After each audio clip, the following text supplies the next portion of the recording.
Day 42 of transforming our no longer neglected garden. This was actually yesterday, but I had a little swap around of the bird bath and the bird feeder just because I thought it might look a little bit better. I gave the bird bath a good clean because it had gotten really dirty and filled that back up before adding in some stones. I've seen people suggest doing this so that the bees can drink the water. I'd found a poorly bee in my garden that morning which I'd tried to help, and that's what reminded me to do that. I'd given the bee some sugar water to try and revive it, but it was too late unfortunately. Actually on to day 42 now. I had another exciting delivery this morning of some grass seed that was gifted to me by I Can Lawn. I gave the box to the pigs which they really enjoyed.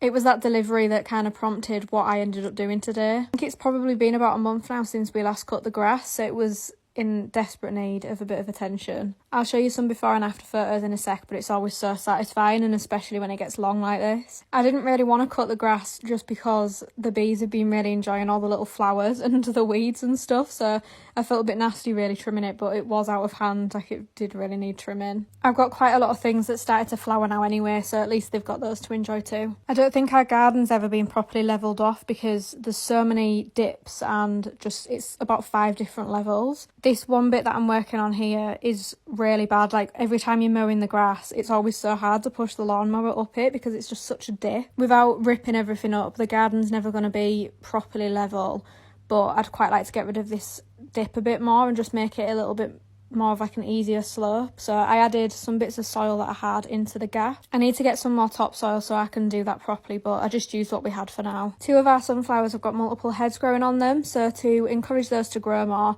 I took off the heads that had stopped flowering and popped them on the table to dry out.